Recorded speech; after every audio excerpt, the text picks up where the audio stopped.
આજ રોજ નવનિયુક્ત વાવથરા જિલ્લાની અંદર જિલ્લા પંચાયતના પ્રમુખ તરીકેની આજે સમિતિ યોજાઈ હતી। એમાં ખૂબ જ બહુમતી સાથે અમારી આ વાવથરા જિલ્લા પંચાયતના નવનિયુક્ત પ્રમુખની વરણી થઈ છે। તેમાં રત્નીબેનની વરણી કરવામાં આવી છે। ઉપપ્રમુખ તરીકે ભાઈ જગદીશભાઈ ચૌધરીની વરણી કરવામાં આવી છે અને વાવથરા જિલ્લાએ ખૂબ જ સારી રીતે ભાજપને લીડ આપી અને ભાજપનું માન શાન અને જાળવી અને લોકોએ ખૂબ જ આશીર્વાદ આપી અને આ વખતે નવનિયુક્ત જિલ્લાની અંદર શાનદાર જીત મેળવી અને વાવ તાલુકા પંચાયત હોય, જિલ્લા પંચાયત હોય, નગરપાલિકા હોય, તમામે તમામ ભાજપની બનાવી અને ખૂબ જ લોકોએ આશીર્વાદ આપ્યા છે। જે વિકાસની રાજનીતિ છે તે ભૂપેન્દ્રભાઈ સરકારની જ્યારે વિકાસની રાજનીતિની અંદર લોકોએ સ્વીકારી અને આ વખતે નવનિયુક્ત જિલ્લાની અંદર નવીન ભાજપના જિલ્લા પ્રમુખ તરીકે આજ નિયુક્તિ થઈ છે। એટલે ખૂબ ખૂબ લોકોનો આભાર માનીએ છીએ। નવા બનેલા વાવથરા જિલ્લાના પ્રથમ ચૂંટણીની અંદર જિલ્લા પંચાયત, તાલુકા પંચાયત અને નગરપાલિકાની ચૂંટણીઓ યોજાઈ હતી। એમાં આજ રોજ જિલ્લા પંચાયતના પ્રમુખ ઉપપ્રમુખ માટે થરાદ ખાતે ચૂંટણી યોજાઈ હતી।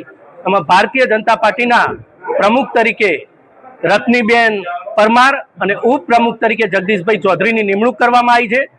આ વાવ થરાદ જિલ્લાના તમામે તમામ મતદારો અને 18 આલમ અને 36 કોમનો ખૂબ ખૂબ આભાર માનું છું પ્રમુખ તરીકે કે આ નરેન્દ્રભાઈ મોદી સાહેબ અને ભૂપેન્દ્રભાઈ પટેલ સાહેબની આ વિકાસની રાજનીતિએ સ્વીકારી અને ભારતીય જનતા પાર્ટીના તરફેણમાં મત આપી અને આજે ભારતીય જનતા પાર્ટીના પ્રમુખ ઉપપ્રમુખ તરીકેની આ નવા બનેલા વાવથરા જિલ્લાના પ્રથમ પ્રમુખ તરીકેની જે નિમણૂક થઈ છે એ માટે રત્નીબેનને ખૂબ ખૂબ અભિનંદન આપું છું અને જગદીશભાઈને પણ ખૂબ ખૂબ અભિનંદન આપું છું।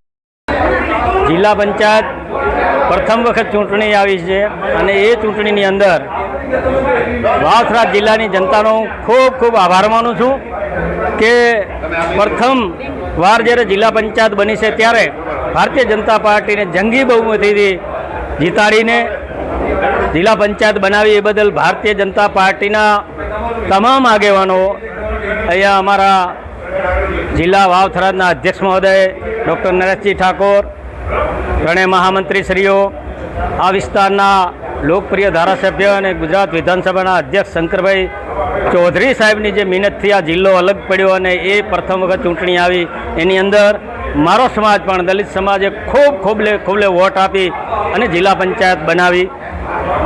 આનાથી વિશેષ કહું તો આ જિલ્લા પંચાયતના વાવના ધારાસભ્ય શ્રી સ્વરૂપજી ઠાકોર સાહેબ,